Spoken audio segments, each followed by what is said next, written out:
वो भी शायद सरकार के लिए सबसे बड़ी चुनौती होगा। उन पर कंसेंसस से पहले हमें चलना पड़ेगा सीधे रेल भवन, जहां पर सुरेश प्रभु इस वक्त पत्रकारों को संबोधित कर रहे हैं। सीधे आइए ले चलते हैं तस्वीरें रेल भवन से। Budget documents, they are all available electronically on Ministry of IND site, PIB site, and Ministry of Railway site. We have emailed including white paper and press releases and material on your email also. So don't get hassled about the material. Any hard copy, etc. we already circulated. Additional copies are also available in my room later on. You can always collect it. With this remark, I request Honorable Minister to give his opening remarks. Honorable Minister, Railway Minister sir. भाइयों और बहनों, मुझे पता है कि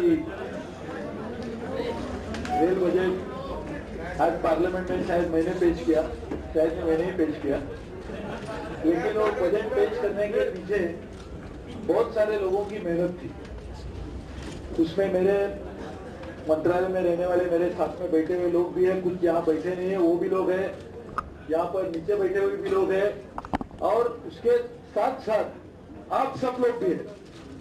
मैं आपको सही मायने में कह रहा हूँ, क्योंकि जो फीडबैक आपकी मीडिया द्वारा हमें मिला कि सही मायने में लोगों की रेल के बारे में क्या अपेक्षाएं हैं, रेल के बारे में उनकी क्या शिकायतें हैं, रेल के बारे में वो क्या चाहते हैं, इसके बारे में जो अंदाजा आप सबकी वजह से हमें मिला, उसके आधार पर हमने बजट बनाया था।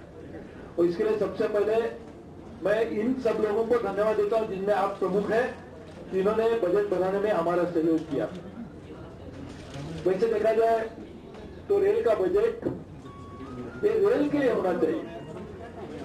आज तक हम रेल का बजट बनाते थे किसी और के लिए बनाते। रेल के लिए रेल का बजट बनना ये आवश्यक इसीलिए है क्योंकि रेल की वर्तमान स्थिति, रेल की आने वाली भविष्य में आने वाली चुनौतियां, रेल की आने वाली दिनों में जिस तरह से विस्तार होने की जरूरत, यदि इन्हीं चीजों पर ध्यान पे रखते हुए यदि रेल का बजट बनाया जाए तो मैं समझता हूँ रेल के लिए इस बजट में हमने सभी समाज के सभी हिस्सों को, देश के अलग अलग विभागों को और रेल की सभी चुनौतियों को सामना करने की कोशिश की है।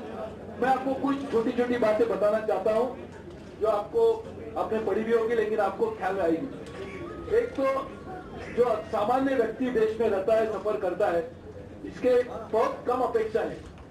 वो चाहता है कि मेरा सफर अच्छा रहे, क्लीन रहे, cleanliness is a major issue, hygiene is a major issue, quick ticketing is a major issue.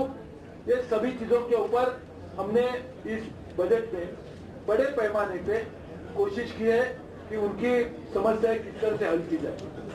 महिलाएं, ये मैं मानता हूं हमारे देश की एक बहुत बड़ी संपत्ति है और महिलाओं को सफर ठीक करना मैं मानता हूं हमारी जिम्मेदारी भी है। इसीलिए ये बजट में इस तरह की दुर्घटनाएं घटी है पिछले जमाने में, वहां पर उनको रोकने के लिए, उनके ऊपर अंकुश लगाने के लिए हमने सीसीटीवी सर्वेलेंस कैमरा की बात की है, online booking for wheel chair जो महिला भी यूज कर सकते हैं, प्रेगनेंट होगी तो और भी जो भी चाहेगी। एक हेल्पलाइन नंबर 138 और 182 का भी हमने प्रावधान किया है और कॉन्शियस सर्विस जो पेमेंट बेसिस पे, जैसे एयरपोर्ट पे होते हैं, आप फोन करके बोल सकते हैं आपको गाड़ी से उठा लीजिए, तो उस तरह से भी काम इसमें होगा।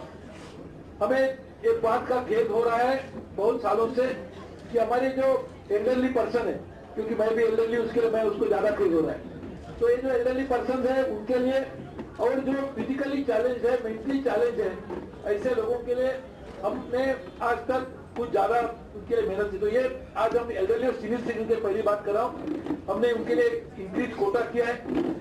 एल्डरली लोगों के लिए हमने टीटीज को बताया गया है इंस्ट्रक्शन देकर कि सीनियर सिटीजन की ठीक तरह से देखभाल की जाए। ऐसे समझे कि आपके माता पिता ट्रैवल कर रहे हैं, ऐसा नहीं समझे कोई बूढ़ा आदमी ट्रैवल कर रहा है। Between bay of coaches reserve elderly के लिए रहेंगे और लिफ्ट और एस्केलेटर, उसके लिए बहुत बड़े पैमाने पे आर्थिक तरतूद इस बजट में की गई है। हमारे जो फार्मर्स और डिफेंस पर्सोनल है उनके लिए भी काम है। और आप तो सब जानते हैं कि हमारी सरकार एक किसानों के प्रति ज्यादा ध्यान देती है। हमारी सरकार एक किसानों की सरकार है और किसानों के हित की रक्षा करने के लिए बनाई गई सरकार है। इसके हमारे प्रधानमंत्री जी भी किसान के हित में जो जो निर्णय लेते हैं उसी तरह का एक निर्णय इस बजट में भी हमने लिया है और इसके लिए वो भी रहेगा। हमारे देश की सुरक्षितता करने वाले डिफेंस लोगों के लिए भी ये रहेगी और जिसको हम डिफरेंटली एबल करते हैं, यानी जो फिजिकली या ऑनलाइन चाहते हैं उनके लिए online booking of wheelchair concession रही थी कि आफ्टर वन टाइम रजिस्ट्रेशन, एक टाइम रजिस्ट्रेशन करने के बाद लिफ्ट और एस्केलेटर लगेगी और new coaches with brain enable, जो बेचारे देखने में उनको ब्लाइंड लोग हैं उनके लिए भी एक सुविधा की जाएगी और वाइडर एंट्रेंसेस उनके लिए बनाने के लिए हमारे कोचेस काम करेंगे। उद्योग क्षेत्र मैं मानता हूँ बहुत बड़ा हमारे देश की विकास करने के लिए सेंसेस बनेंगे, उसका देश में भी विकास हो सकता है। हमारे जो transport corporation of India, transport and logistic corporation of India, ये जो बनेगा वो मैं समझता हूँ बड़े पैमाने पे हमारी देश की ट्रांजैक्शन कॉस्ट और ट्रांजैक्शन टाइम को कम करने का काम करेगा। और आपको पता है एयर, वाटर, लैंड और एयर, सी, वाटर और रोड, ये चारों को इंटीग्रेट करके एक इंटीग्रेटेड ट्रांसपोर्ट कॉर्पोरेशन बनाया जाएगा। एक एनवायरमेंट, इसको तो कोई भी निरंतर नहीं कर सकता, हमने फर्स्ट टाइम एनवायरमेंट डायरेक्टरेट बनाया। एक एनर्जी ऑडिट भी चल रहा है, promotion of alternate source of energy भी चलेंगे, वेस्ट टू एनर्जी और 17,000 बायो टॉयलेट्स देने का अनुमान हमने रखा है, which will take exactly double than what we have today. Employment opportunities आपको पता है, ये तो बहुत बड़ी हमारी चिंता है। इसके लिए मैन्युफैक्चरिंग फैसिलिटी बढ़ाई जाए, training of auto rickshaw, auto operator, ये तो मैंने मंत्री बनने के बाद इसकी शुरुआत की थी, अभी पूरे देश में फैलाने की कोशिश रहेगी। और रेल का इंफ्रास्ट्रक्चर स्किल पर्सनल के लिए किस तरह से इस्तेमाल किया जाए, उसके लिए मिनिस्ट्री ऑफ स्किल डेवलपमेंट, उनके साथ में हमारी चर्चा भी चल रही है।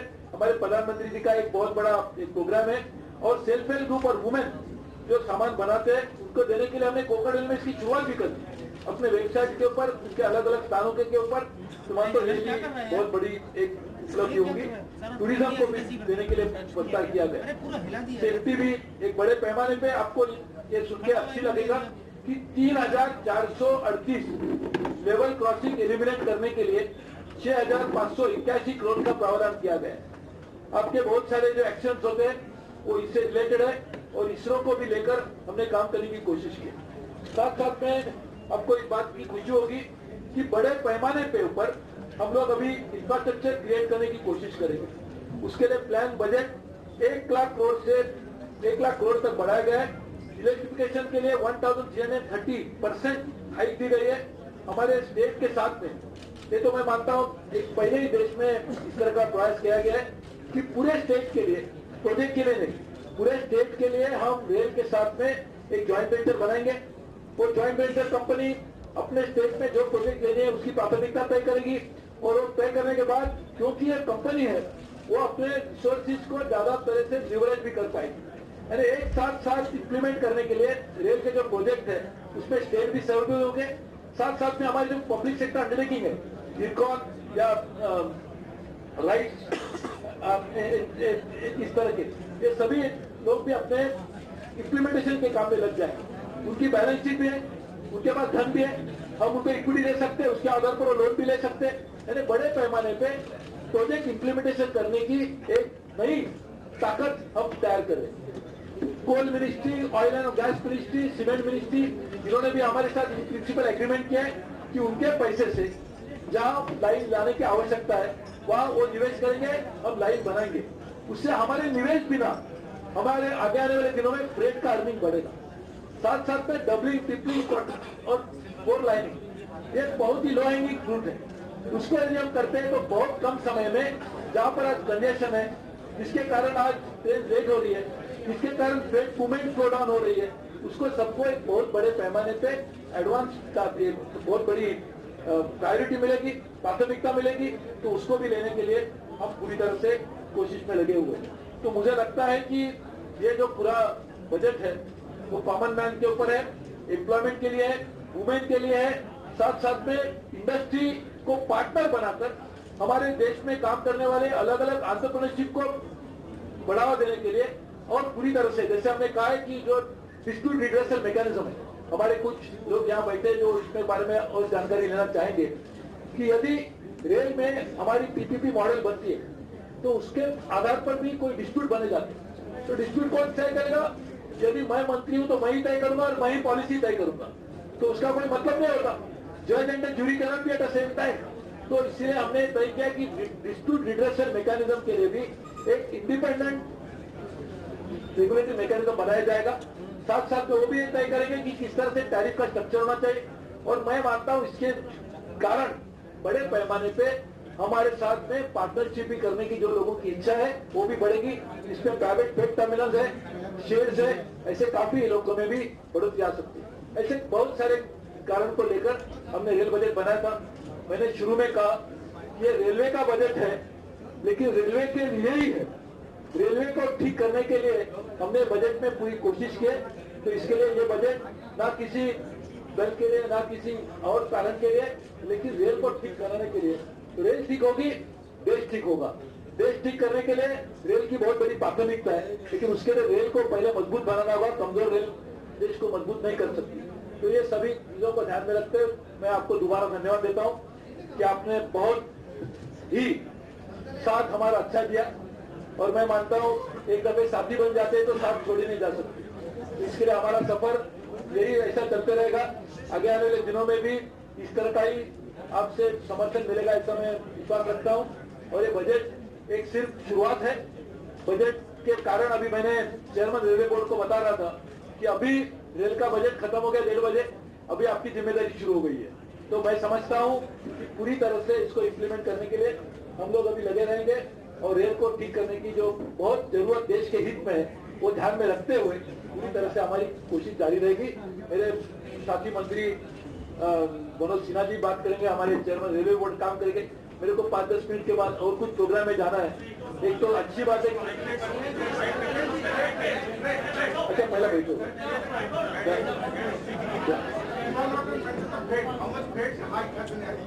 देखिए freight, we are only rationalise the freight in terms of its classification. We have actually rationalized its rate, we are rationalizing it. So somewhere it has come down, somewhere it must have marginally gone up, but in overall it is very very small change, but it's a change. हम लोगों ने बहुत कम करने की कोशिश की है। हमारी प्रभु सर इधर से एक सवाल है। प्रभु सर इधर से एक मिनट रुको। प्रभु सर सवाल इधर से। प्रभु सर मेरे बहुत दो छोटे छोटे सवाल हैं। अरे एक आप भी नहीं ना बात कीजिए। See what you have done Does is, the rate hike make the railways uncompetitive at a time when you're already losing out to the road network? see first of all, let me By explain. subsidizing passenger fares and increasing freight rates. See, first of all, in the era of falling diesel prices, we are supposed to be ensuring that nobody is properly touched in that manner. Money that is going to be raised for our financing of our operation is largely coming from extra budgetary resources. All over the world, anywhere in the world, the money for infrastructure creation is raised in the same fashion. America has become very strong because the roads were created in the same fashion of extra budgetary resources. No money comes from budget. China, the example that we keep giving of China also raises money from extra budgetary resources. Let us take in our own country. Road sector has a National Highway Authority of India, which raises money from market resources to finance its operation.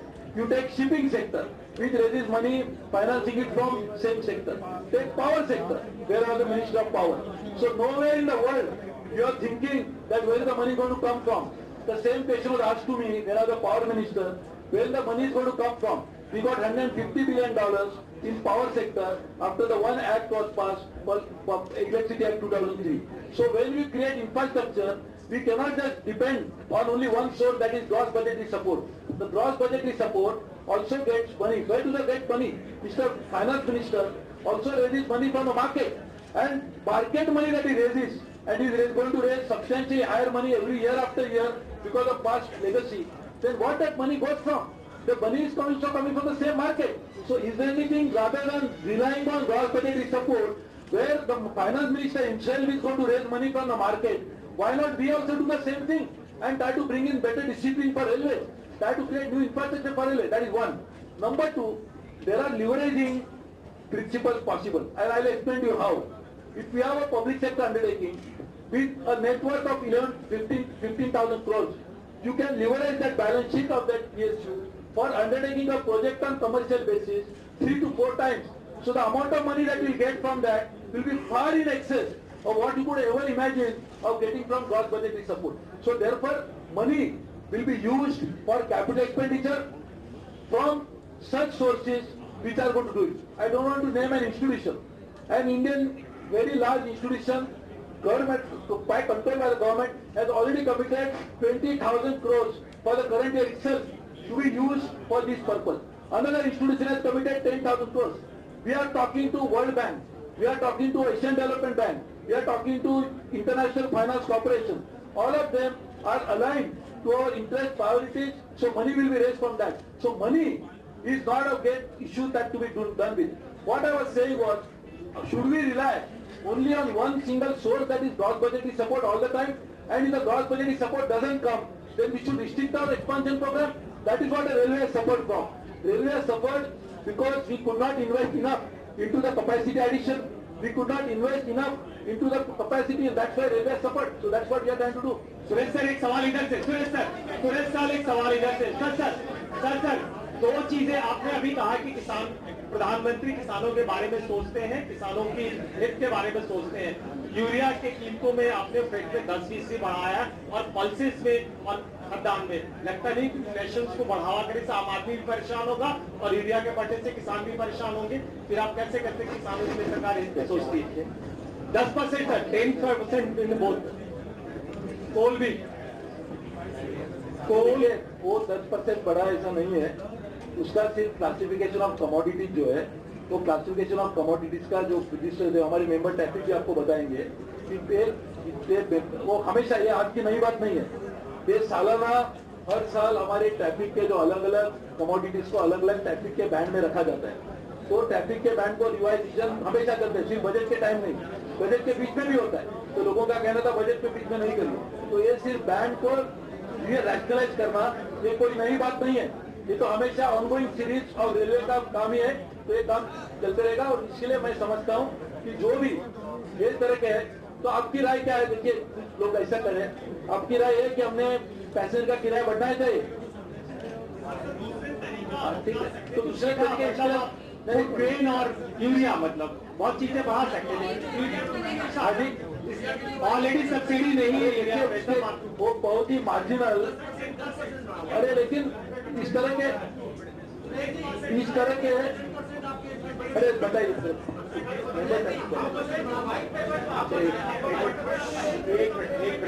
एक minute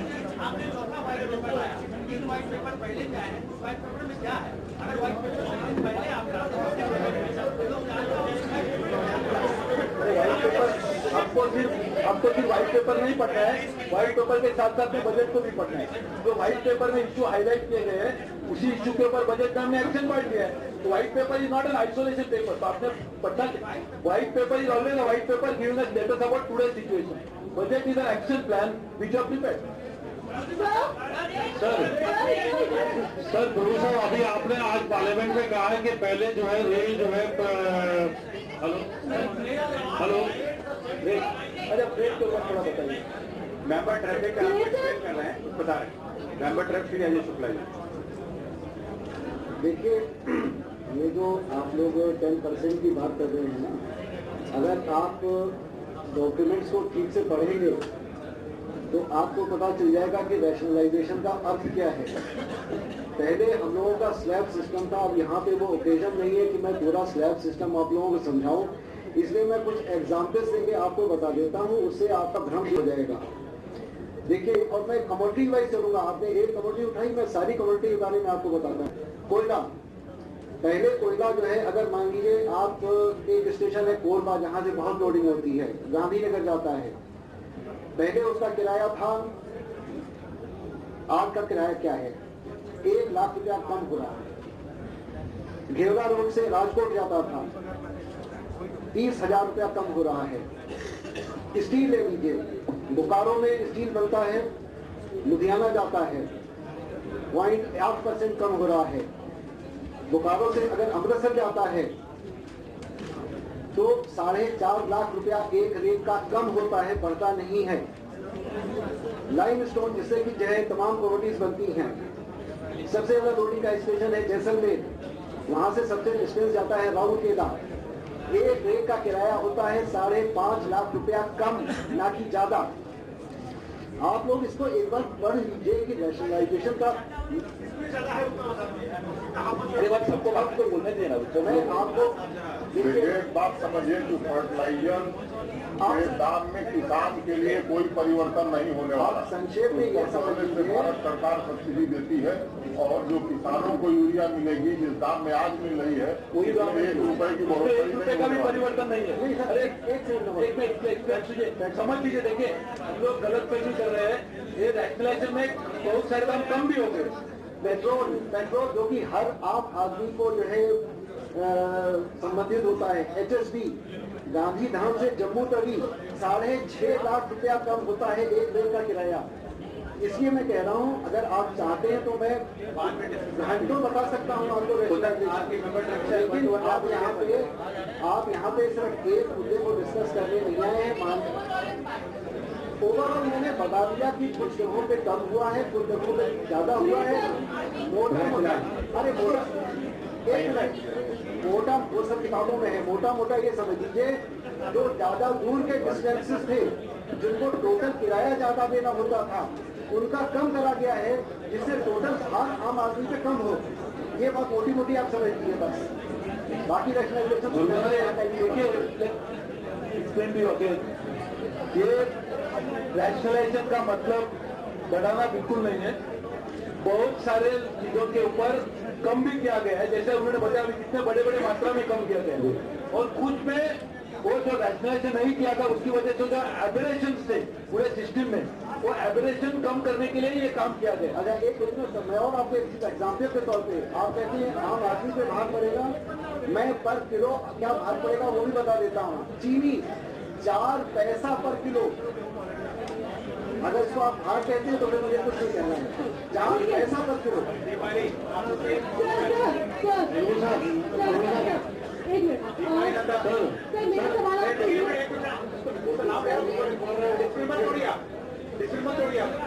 वो तो नाम लिया ना मैंने, रुक जाएंगे उसको पहले आप बाइक पकड़।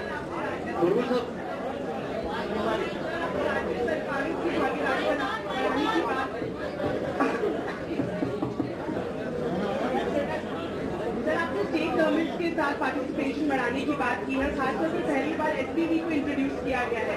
हमने देखा बजट से पहले कई सारे राज्यों के मुख्यमंत्री आपसे मुलाकात किए थे। आप अपने राज्यों के नाम बता सकते हैं जिन्होंने इंटरेस्ट शो किया हो SPV या जॉइंट वेंचर्स को लेकर? अधिकांश राज्यों ने इसमें सहमति दी है और शायद 1 या 2 राज्य हैं जिन्होंने अभी सहमति नहीं दी है, लेकिन उनसे भी बातचीत हुई है। वो भी उनका भी पक्ष यही है कि हम साथ रहेंगे। ये देखिए, ये बहुत सारे राज्य है, जैसे कि नॉर्थ ईस्ट राज्यों को हमने पूछा नहीं, और जो मेन स्टेट्स है जिनके साथ हम करना चाहते थे उनमें से बहुतांश राज्य ने हमको अनुमति दे दिया, उनके लेते भी हमारे साथ। मैं बताऊँ सर, इस बार आपने ट्रेन को स्पॉन्सर करने के लिए प्राइवेट स्टेशन के लिए स्पॉन्सर के लिए कहा है और कुछ ट्रैवल एजेंसियों के लिए डिब्बे आरक्षित किए जाएंगे। और दूसरा ये आपने कहा है कि पहले जो ट्रेन मंत्रालय जो था वो प्रभु के भरोसे से चल रहा था, लेकिन आपको कहना है कि जो प्राइवेटेशन जो स्पॉन्सर जो ट्रेन और डिब्बे के जो ट्रैवल को दिया जाएगा तो उसमें कुछ काला बाजारी नहीं होगा? तो उसमें वो प्राइवेटेशन स्पॉन्सर नहीं, काला बाजारी की कोई संभावना नहीं है, उसका मुकम्मल इंतजाम यहाँ किया जाएगा। मेरा सवाल आपसे ये है कि आपने थोड़ी देर पहले पुरानी बातों के बारे में बातचीत कर रहे थे। दलाली बहुत पुरानी और बहुत बड़ी समस्या है। क्या आपको लगता है कि 4 महीने पहले 3 से जो आपने अब जो ड्यूरेशन है उसको 4 महीने कर दिया है, तो क्या इससे लगता है अभी भी आपको दलाली रुक जाएगी? क्योंकि मुझे पूरा विश्वास है कि अभी से मैं 4 दिन के बाद भी स्टेशन पर जाऊंगी तो मुझे आराम से कंफर्म टिकट मिल जाएगा। देखिए, ये बहुत बड़ी चुनौती है हमारे सामने दलाली, तो उसको रोकना ये हमारी बहुत बड़ी एक प्रायोरिटी भी है। तो इसके लिए अलग अलग कोशिश करें। अब आप बताइए। देखिए ये जो अगर आप ये जो कॉर्नर की बात कर रहे हो, ये जो 4 महीने करा गया है, ये इससे एक बहुत बड़ा कदम होगा, क्योंकि दलालों को अपना इन्वेस्टमेंट करने का अमाउंट दुगना हो जाता है और उनको फिर कैंसिलेशन में भी प्रॉब्लम होती है। ये एक है, मैं ये नहीं कह रहा हूँ कि इसी से ही कॉर्नर खत्म हो जाए।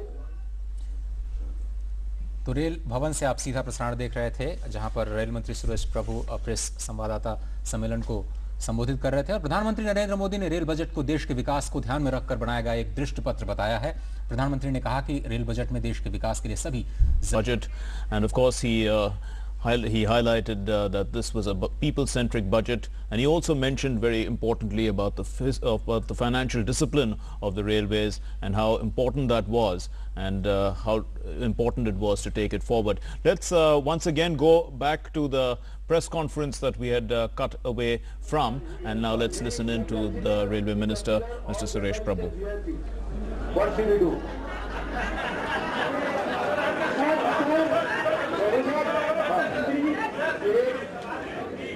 प्रभु साहब, हाई स्पीड रेल कॉरिडोर के बारे में आई नीड योर एक्सप्लेनेशन। प्रभु साहब, हाई स्पीड रेल कॉरिडोर के बारे में आप ज़्यादा एक्सप्लेनेशन दें। Where you raise the money, oil से ला रहे हैं क्या और कहाँ से पैसा ला रहे हैं? अच्छा, ओके। क्या प्लानिंग है, तुम बता सकते हैं? ये हर बार कहा जाता है कि ट्रेन समय पर चलेगी, लेकिन सच्चाई ऐसा नहीं हो पाता। तो आपने इस बार कहा है, तो क्या प्लानिंग किस तरह से करें, तुम बता सकते हैं? जो रेल मंत्री जी ने आपको बताया, कंजेशन दूर करने के लिए अधिकांश मात्रा में काम इसीलिए लिए गए, और जब एक साथ कंजेशन दूर होगा तो मुझे लगता है पंक्चुअलिटी भी मेंटेन करने में रेलवे सफल होगी। देखिए एक बात समझ लीजिए, ये जो पंक्चुअलिटी की बात है ना, एक तो हम एक एडमिनिस्ट्रेटिव ऑर्डर से कर सकते हैं। जो फिजिकल इंफ्रास्ट्रक्चर जब तक ठीक नहीं होगा, आप कितनी भी कोशिश करें, कुछ भी करें, तो एक तो पंक्चुअलिटी लाने के लिए शॉर्ट टर्म मेजर की जरूरत है, जो लेके ही रहेंगे और लेते रहेंगे।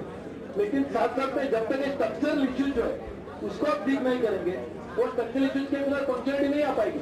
इसलिए मैंने मेरे बजट स्पीच में भी कहा कि ये जो हमारे 2 हैंगिंग फ्रूट्स है, उसको यदि आप साथ में लेते पकड़ लेते हैं तो उसका लाभ मिलेगा। उसमें punctuality will be one of the biggest successful. आगे बोलिए।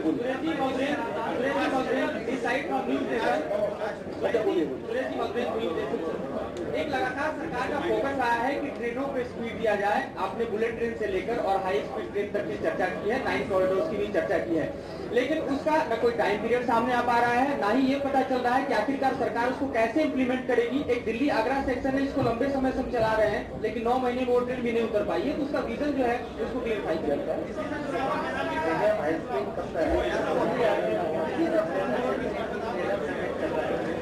अच्छा देखिए, ये बताए हम लोगों ने 9 कॉरिडोर्स आइडेंटिफाई किए थे, इसमें सबसे पहला। Welcome back. So we were listening in to the press conference, a joint press conference of the Railway Minister along with the Chairman of the Railway Board. And we have with us once again our 3 guests in the studio. Let me reintroduce them. Mr. R.N. Malhotra, former Chairman of the Railway Board, Mr. V.N. Mathur, former Member Traffic of the Railway Board, and Mr. Mahesh Kapoor, former Advisor in the Ministry of Railways. Mr. Mathur, let's come to you. You know, I mean, the focus has been on building capacity. You said that there was no capacity in one of your earlier answers, and this 8.5 lakh crores that is going to be raised over the next 5 years is largely for infrastructure improvement. Now, we understand, okay, now the minister has talked about where that money is coming from. It's going to come from the market, etc. Let's not go into the details. What actually needs to be done for capacity to be built? I think when you translate that into physical works, you have to construct new lines, you have to take up doubling and third line projects, you have to acquire rolling stock. And I think the message that is coming in this budget through the provisions which I have just been going through is remarkable. They have increased the allocation for doubling works, which are very important for capacity building, to a very significant extent. Okay. So we hope the message is that capacity will start coming very soon, although it will take several years to Yes, he did clear say the that we backlog. will have to move bit by bit, but there is also an urgency that the people will have, and and they're also looking at speed. There was talk about bullet trains and all that.